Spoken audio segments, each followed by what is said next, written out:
एक महिला दोस्तों नौकरी कर कर एक स्टेशन पर बैठी हुई है और घर जाने के लिए ट्रेन का इंतजार कर रही है। वो महिला काफी उदास है और देखकर उसको लग रहा है कि ये बेचारी बड़ी परेशान है और इसके ऊपर शायद बहुत ज्यादा जुर्म हो रहे हैं।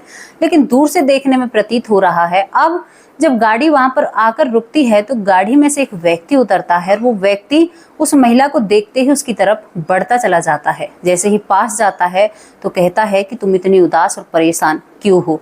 आखिर क्यों एक अनजान व्यक्ति उस महिला का हालचाल पूछता है? क्या दोनों में जान पहचान थी? क्या वह दोनों एक दूसरे को जानते थे? अगर इन बातों को आपको जानना है तो वीडियो को आगे देखना होगा। कहानी काफी प्रेरणादायक है दोस्तों, हमें बदलने की कोशिश कर सकती है, हमारे अंदर कुछ बदलाव ला सकती है। तो इसी बात पर आप इसे शेयर भी कर सकते हैं। कहानी उत्तर प्रदेश के एक छोटे से गांव से शुरू होती है। उत्तर प्रदेश के गांव में एक लड़का रहता है। लड़का मिडिल क्लास फैमिली से है दोस्तों, जो बीच के लोग आते हैं जिनके पास ना ही तो पैसा ज़्यादा होता है और ना ही पैसा कम होता है, केवल उनका काम चलता रहता है। अब इस लड़के के घर में इसकी एक बहन है, माँ है और पिता है। इस लड़के का नाम प्रवीण होता है। लड़का दोस्तों अब बड़ा हो चुका था और कमाने भी लगा था, कंपनियों में नौकरी करता। तो अब इस लड़के ने, जो इसका पिता मजदूरी करता है, उससे कहता है कि पिताजी अब तो मैं कमाने लगा हूँ, आपको क्या ज़रूरत है, आप घर बैठ सकते हो और हम थोड़े में ही गुजारा कर लेंगे। लेकिन अगर मैं हूँ और आप काम करें तो मुझे बिल्कुल भी अच्छा नहीं लगेगा। दोस्तों प्रवीण की सोचना बहुत उम्दा सोच थी। वो लड़का ऐसा था कि जिसने छोटी सी उम्र में अपने घर की जिम्मेदारियों को समझ लिया था। और हर मर्द की एक कहानी होती है। लड़का, हम उसकी परवरिश ऐसे करते हैं बचपन से ही कि वो अपने दुख दर्द को किसी के सामने पेश भी नहीं कर सकता, क्योंकि बचपन से उसको इस तरह से पाला गया है। प्रवीण जब बड़ा हो जाता है तो माँ बाप अपने बेटे को देखकर सिहाने लगते हैं, खुश होने लगते हैं कि बेटा इतना जवान हो गया कि हमारी मदद करने लगा है और हमें समझने लगा है कि हम कितने परेशान और दुखी हैं। प्रवीण के माता पिता अब अपने बेटे के लिए एक रिश्ता तलाशते हैं, क्योंकि भाई अब घर में बहू लाने की बारी होती है। तो पास ही में एक लड़की मिल जाती है। लड़की का नाम अंजलि होता है। दोस्तों जब प्रवीण के माता पिता अंजलि को देखने के लिए जाते हैं और छोटी बहन देखने के लिए जाती है, तो प्रवीण के लिए जो लड़की तलाशी गई है अंजलि, वो बला की तरह खूबसूरत होती है।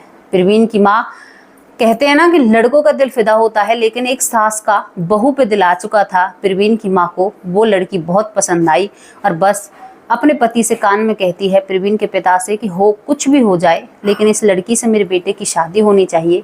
बहुत खूबसूरत है और पूरे गली मोहल्ले में नाम हो जाएगा कि मेरी बहू इतनी सुंदर आई है। और मैं देखना जी सभी से कहूँगी कि मेरी बहू है, कितनी सुंदर है। दोस्तों वहाँ पर लड़की वाले भी रिश्ता तय कर देते हैं और उनकी सगाई हो जाती है। सगाई के बाद शादी हो जाती है। शादी धूमधाम से तो नहीं की जाती क्योंकि इतना पैसा नहीं है, लेकिन फिर भी एक नॉर्मल शादी उन दोनों की हो जाती है। और यहाँ पर प्रवीण की पत्नी घर आ जाती है। अंजलि घर आती है, लेकिन दोस्तों जब नया मेंबर आता है तो बाद में उसके बारे में पता चलता है कि इंसान कितने पानी में है। अंजलि घर आती है, सास अपनी बहू पर प्यार लुटाती है। हर काम जब वैसे वो किया करती तो कहती अरे मेरी बहू बहुत सुंदर है, अगर मैं इससे काम कराऊंगी तो ये काली पड़ जाएगी या दुखी हो जाएगी, और बच्ची है, मतलब उसे ऐसे रखती थी जैसे अपनी बेटी को रखती है। लेकिन दोस्तों पूरी जिंदगी तो कोई ऐसे नहीं रह सकता। अब धीरे धीरे जो अंजलि की सास है, प्रवीण की माँ है, वो कहती है कि बेटा अब तो तुम्हारी शादी को 1 महीना हो गया, अब तुम थोड़ा थोड़ा काम किया करो। सास इतने नरम लहजे में बोलती है, लेकिन अंजलि थी अपने माँ बाप को हमेशा कान भरते रहती, मेरी सास ये है। अब एक इंसान तो अपनी तरफ से बिल्कुल माँ बनकर सामने वाले को ट्रीट कर रहा है, लेकिन सामने वाला बुराई करे और 100 कमियां उसमें निकाल दे तो कितना बुरा लगेगा उन लोगों को, आप लोग भी समझ सकते हैं।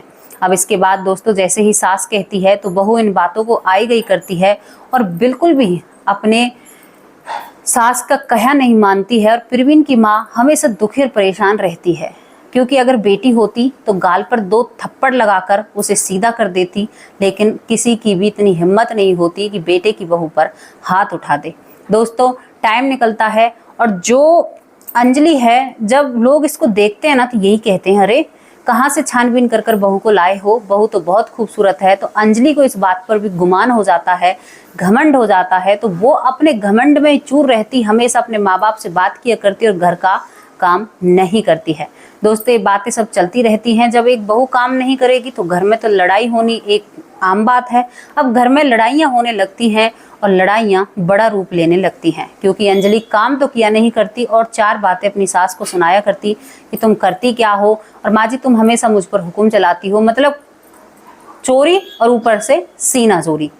अब सास एक दिन दो चार बातें कह देती है कि बेटी तुम क्या समझती हो, तो इन बातों को सभी को वो अपने माँ बाप को सिखा देती है। तो अंजलि की जो माँ होती है वो कहती है कि बेटी तू एक काम कर, तू मेरे पास आ जा। अंजलि कहती है कि नहीं माँ, मैं इनकी ही छाती पे मूंग दलूंगी, मैं ऐसे नहीं आऊंगी और मैं यहीं पर रहूंगी। दोस्तों अंजलि वहां पर रहती है और अब और ज्यादा अपनी सास से पैज करने लगती है। बात बात पर उनको एक ताने मारना, किसी से कोई बात लगा कर कहना, तो सास इन बातों से बहुत परेशान हो जाती है। ससुर भी परेशान हो जाता है। अब तो अंजलि ससुर से भी बहुत कुछ कहती है और ससुर भी बहुत परेशान हो जाता है। अब ये बातें अंजलि के पति को महसूस होती हैं, प्रवीण को, और प्रवीण परेशान हो जाता है। परेशान होने के कारण अब एक दिन प्रवीण अपनी नौकरी से घर आता है। घर आते ही देखता है कि उसकी पत्नी बहुत जोर जोर से चिल्ला रही है और उनके ही माँ बाप से कुछ गलत वर्ड बोल रही है, शब्द बोल रही है। तो प्रवीण सुनकर एकदम अपनी पत्नी के पास जाता है और उसके गाल पर एक तमाचा रख देता है कि तुम्हारे ये माँ बाप नहीं है, तुम क्या अपने माँ बाप से भी ऐसे ही बात करती हो, या तुम अपने परिवार में भी ऐसे ही रही हो जैसे यहाँ पर रह रही हो। तो दोस्तों वहाँ पर मामला बढ़ जाता है। मामला बढ़ने के बाद जो ये प्रवीण की पत्नी है अंजलि अपनी माँ के पास फोन करती है और माँ से कहती है कि माँ मैं बिल्कुल यहाँ पर नहीं रहूंगी और मुझ पर प्रवीण ने हाथ उठाया है, बताओ तुम अब मैं क्या करूँ। दोस्तों माँ जो आग लगाने वाली थी, अब माँ कहती है कि बेटी हमने बेटी की शादी की है, बेटी को बेचा नहीं है, तो तुरंत घर आ जा और इनके पास रहने की कोई ज़रूरत नहीं है। अंजलि पूरा सामान टोटली अपना भरकर अपने घर चली जाती है और अपने माँ बाप के घर रहने लगती है। अब ये बात जब प्रवीण देखता है तो प्रवीण सोचता है कि चलो कुछ देर में गुस्सा शांत हो जाएगा और खुद ही आ जाएगी। लेकिन दोस्तों एक महीना निकल जाता है, अंजलि अपने ससुराल में नहीं आती है।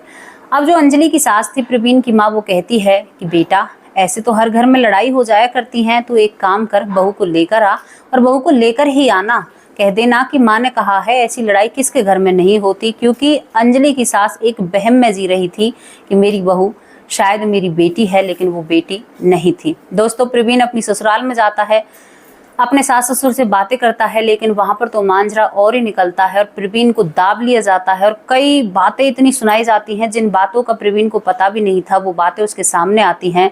प्रवीण फिर भी कहता है कि पिताजी किसके घर में लड़ाई नहीं होती, आप प्लीज अंजलि को भेज दीजिए, मुझे अंजलि के साथ घर बसाना है, अपना घर नहीं बिगाड़ना है। दोस्तों इन्हीं सब के बीच में वो बिल्कुल साफ मना कर देती है अंजलि कि मुझे तुम्हारे साथ नहीं रहना। अब प्रवीण अपने घर आ जाता है, उसका मुंह उतरा हुआ होता है, अपनी माँ से कहता है कि माँ वो नहीं आई। अंजलि की जो सास है वो थोड़ी सी परेशान और दुखी हो जाती है और कहती है कि बेटा चिंता मत कर, मैं तुम्हारे पिताजी को भेजूंगी, वो कुछ इस समस्या का समाधान निकालेंगे, घर लड़ाई किसके घर में नहीं होती। और दोस्तों 2 दिन बाद जो प्रवीण है उसके पिता कई लोगों को लेकर अंजलि के घर जाते हैं। वहां पर एक पंचायत सी बैठती है, लेकिन पंचायत में भी अंजलि मना कर देती है। प्रवीण का पिता बहुत मिन्नत करता है, बहुत बार चीज़ ऐसी कहता है कि नहीं बेटा घर बसाए से बसते हैं, अगर ऐसे करोगे तो घर उजड़ जाएंगे। लेकिन यहाँ पर अंजलि बिल्कुल नहीं मानती है और अंजलि की माँ साफ शब्दों में मना कर देती है कि नहीं मेरी बहू नहीं, मेरी बेटी नहीं आएगी तुम्हारे घर और तुम कहीं पर भी जा सकते हो और हम तो अब तुम्हारे बेटे को डिवोर्स और देंगे, हमें तुमसे कोई बात नहीं करनी है। दोस्तों जब प्रवीण का पिता इन बातों को सुनता है तो जो उसके साथ लोग गए थे, कई व्यक्ति गए थे, वो एकदम से खड़े हो जाते और कहते हैं कि तुम क्यों परेशान हो रहे हो, अब ये तुम्हारे साथ नहीं चलेगी, इसको अपना घर नहीं चाहिए। जब एक लड़की ने ये कह दिया कि मुझे अपने पति से डिवोर्स चाहिए तो वो दोबारा उस घर में नहीं आएगी। दोस्तों वो पंचायत अपने घर आ जाती है। तुरंत पंचायत के बाद जो ये प्रवीण की पत्नी होती है डिवोर्स केस फाइल करती है अंजलि, और यहाँ पर प्रवीण के पास कागज आ जाते हैं, वारंट आ जाते हैं और प्रवीण पर केस चलने लगता है। दोस्तों केस अंजलि जीत जाती है। जज साहब 5 लाख रुपए की राशि इस प्रवीण के ऊपर करते हैं कि तुम्हें अंजलि को देने होंगे, और यहाँ पर प्रवीण के पास एक भी पैसा नहीं था। दोस्तों ब्याज पर पैसा लिया था प्रवीण ने और वो पैसे उस महिला को दिए थे जो शायद लालची थी, खूबसूरती पर घमंड करती थी। लेकिन घमंड ना किसी का ज़्यादा दिन रहता नहीं है। अब इससे आगे की कहानी जब चलती है तो भाई दोनों के अलग अलग रास्ते हो जाते हैं। प्रवीण कुछ दिन तो डिप्रेशन में रहता है, लेकिन उसके बाद अपने आप को संभालता है। जो 5 लाख रुपए उसने ब्याज पर लिए हैं, उन पैसों को भी चुकाना है। प्रवीण अब दूसरे शहर जाकर नौकरी करने लगता है। दोनों टाइम नौकरी किया करता, सुबह भी और रात को भी। और यहाँ पर दोस्तों प्रवीण को 2 साल लग जाते हैं उन पैसों को पटाने में।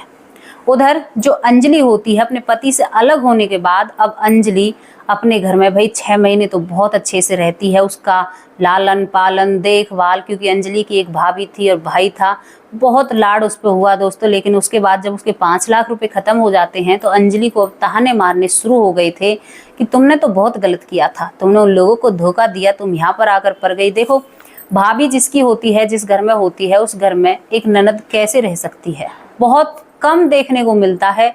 अब वो भाभी उसको जीने नहीं देती है चैन से। और कुछ दिन बाद अंजलि की माँ अटैक से मर जाती है। अब दोस्तों अंजलि अकेली रह जाती है। अंजलि के पिता पहले ही नहीं होते हैं। अब जब माँ नहीं है और एक बहू की सास नहीं है, तो वो अब अपनी ननद पर और अत्याचार करने लगती है। अंजलि का भाई जो बाहर एक कंपनी में नौकरी करता है, तो वहीं पर अपनी बहन को ले जाता है और वहाँ पर पूरे दिन तो अंजलि ऑफिस में काम किया करती और शाम को आकर अपने भाई और अपनी रोटी बनाकर खुद खाया करती। दोस्तों अपनी भाभी तक का खाना अंजलि खुद बनाया करती और भाभी दिन भर फोन पर लगी रहती और मजे लेती। जब अंजलि ये सब कुछ देखती है तो उसके आंखों के सामने वही सीन आ रहे थे जो उसने अपनी सास के साथ किए थे। वो समझ चुकी थी कि मैंने एक अच्छे लोगों को साथ बुरा किया है और इसका भुगतान मैं भर रही हूँ। दोस्तों 2 साल से अंजलि के साथ वही सब कुछ चल रहा था और उसके सामने पूरी तस्वीर आ जाती है और वो अपने आप में शर्मिंदा हो उठती है। अब दोस्तों समय आता है होली का। होली में जो ये प्रवीण होता है, ये अपने घर जाना चाहता है। 2 साल से ये अपने घर नहीं गया था उन 5 लाख रुपयों को पटाने के चक्कर में। अंजलि उसी शहर में नौकरी करती थी अपने भाई के साथ आकर। अब वो रेलवे स्टेशन पर एक बेंच पर बैठी हुई है और अपने दिनों को याद कर रही है कि मैंने कितना गलत किया था और कितना बुरा हुआ था। उधर जो प्रवीण होता है वो ट्रेन से उतरता है तो देखता है कि बेंच पर एक महिला है और जो जानी पहचानी सी लग रही है। तो प्रवीण धीरे धीरे उसकी तरफ बढ़ता है और जब पास आकर गौर से देखता है तो उसे पता चलता है कि ये तो अंजलि है। अंजलि के पास में ही बैठता है और कहता है कि क्या हालचाल हैं तुम्हारे। तो अंजलि जो अपने सर पर हाथ रख कर बैठी हुई है कहती है कि कौन। बगल में जैसे देखती है तो वहाँ पर वो पहचान लेती है कि ये तो मेरा पति है जिसे मैंने छोड़ दिया था। प्रवीण कहता है कि क्यों उदास बैठी हो और काफ़ी कमज़ोर भी लग रही हो। तो अंजलि देखते ही कुछ वर्ड नहीं बोलती है और रोने लगती है। कहती है कि मेरा हालचाल तो तुम पूछ रहे हो, लेकिन मैं इस लायक नहीं हूँ कि तुम्हें अपना हालचाल बताऊं, क्योंकि मैंने तुम्हारे साथ बहुत गलत किया था। यहाँ पर प्रवीण कहता है कि कोई बात नहीं, गलत हो गया, वो वक्त निकल गया, तुम बताओ तो सही तुम्हारे साथ क्या हुआ है। और अंजलि सारी बात बताती है। कहती है तुमसे अलग होने के बाद मेरी माँ भी चली जाती हैं, 5 लाख रुपए ख़त्म हो जाते हैं। अब भैया मुझसे नौकरी कराते हैं और शाम का अपना, मेरा और अपनी पत्नी का खाना बनवाते हैं। इसी तरह बस ज़िंदगी निकलते जा रही है और कोई भी मेरी केयर नहीं करता है। और अंजलि फूट फूट कर रोने लगती है और यहाँ पर अपने पति के पैर पकड़ लेती है। जब यहाँ पर प्रवीण के पैर पकड़ती है तो प्रवीण एक नरम दिल इंसान था, वो हमेशा दूसरों की अच्छाई चाहता था। और यहाँ पर प्रवीण कहता है कि चुप हो जाओ, तुम्हें रोने की ज़रूरत नहीं है, कोई बात नहीं। लेकिन प्रवीण फिर भी एक पल के लिए कह देता है कि तुमने अंजलि हमारे साथ बहुत गलत किया था। मैं तुमसे डिवोर्स नहीं लेना चाहता था। उस वक्त तुमने मुझसे डिवोर्स लिया था जिस वक्त मैं तुमसे दूर नहीं होना चाहता था। दोस्तों इन सब चीज़ों को अंजलि सुनकर और बहुत ज़ोर ज़ोर से रोने लगती है। आसपास के लोग जो निकल रहे थे वो भी देख रहे थे कि भाई क्या मांझ रहा है। अब यहाँ पर प्रवीण कहता है कि चुप हो जाओ, यहाँ पर सभी लोग देख रहे हैं। अंजलि कहती है कि मुझे अपने मायके नहीं जाना है, मुझे प्रवीण तुम्हारे साथ रहना है। भले ही तुम मुझे कैसे भी रखो, लेकिन मैं अपने घर में रहना चाहती हूँ। मैंने आज तक किसी की तरफ एक आंख उठाकर नहीं देखा। दोस्तों प्रवीण जो अपनी पत्नी के ख्यालों में खोता रहता है, उसे भी एक मौका मिल जाता है। वो कहता है कि तुम दोबारा तो ऐसा कुछ नहीं करोगी। तो यहाँ पर अंजलि कहती है कि एक बार आजमा कर तो देखो, अब ज़िंदगी भर तुम्हें धोखा नहीं दूंगी। दोस्तों जब दोनों में बातें हो रही हैं तभी इस अंजलि के भैया भाभी आते हैं और उनके पास खड़े होकर कहते कहते हैं कि तुम्हारी हिम्मत कैसे हुई, जो अंजलि का भाई है, तुम्हारी हिम्मत कैसे हुई, तुम मेरी बहन के पास बैठे। तो अंजलि खड़ी होती है और एक तमाचा अपने भाई के गाल पर रख देती है। कहती है कि तुम्हें शर्म आनी चाहिए, 2 साल से तू मुझे ऐसे कमा रहा है जैसे मैं तेरी घर की नौकर हूँ, और तुम्हारी जो ये पत्नी है ये हमेशा फ़ोन चलाती रहती है और मज़े की ज़िंदगी जी रही है। पूरे दिन मैं बाहर काम करूँ, शाम को तुम लोगों को खाना बना कर दूँ, और फिर भी ये घर मेरा अपना नहीं है। तो मैं क्यों तुम्हारे लिए कमाऊँ, मैं अपने पति के लिए कमाऊँगी, अपने पति के पास रहूँगी और सास ससुर की सेवा करूँगी। प्रवीण जब ये बातें सुनता है तो एहसास होता है कि हाँ, मेरी पत्नी में बदलाव तो हैं। और दोस्तों, एक भाई को बहन की तरफ से जवाब मिल जाता है और प्रवीण की पत्नी पहुंच जाते हैं उनके गांव। जब वहां पर सास दरवाजा खोलती है और दरवाजे पर देखती है कि ये तो वही बहू है जो 2 साल पहले हमें छोड़कर चली गई, तो वो एकदम ऑब्जेक्शन उठाती है और कहती है कि तुम इसे लेकर क्यों आ गए, इसकी वजह से 2 साल से हमारा जीना हराम हो रहा है। यहाँ पर प्रवीण के पापा भी यही बात करते हैं तो अंजलि उनके भी पैर पकड़ती और कहती है कि मेरी माँ जैसी सास मेरी माँ ही है, मुझे क्या माफ़ नहीं करेगी, गलती किससे नहीं होती, बेटियों से भी अक्सर गलतियाँ हो जाया करती हैं तो माँ उन्हें भी तो माफ़ करती है। और अंजलि अपने आंसुओं से और अपने प्यार से अपने सास ससुर को मना लेती है। और दोस्तों, यहाँ पर उन सभी का राजीनामा हो जाता है। एक परिवार जो उजड़ा हुआ परिवार था वो बस जाता है। अंजलि अपने सास ससुर की सेवा करती है और अंजलि का पति बाहर कमाता है और ये लोग सभी बहुत हंसी खुशी रहने लगते हैं। तो दोस्तों, कैसी लगी आपको ये स्टोरी, आप अपनी राय कमेंट बॉक्स में जरूर रख सकते हैं। ये कहानियां घरेलू कहानियां होती हैं, सत्यता पर आधारित होती हैं, केवल नाम और जगह बदल दिए जाते हैं, थोड़ी सी इंटरेस्टिंग बनाने के लिए कुछ बातें भी बदली जाती हैं। तो जैसी भी आपको स्टोरी लगी हो, आप अपनी राय कमेंट बॉक्स में जरूर रख सकते हैं। कल फिर हाजिर होंगे किसी अच्छी और सच्ची स्टोरी के साथ। जय हिंद, जय भारत।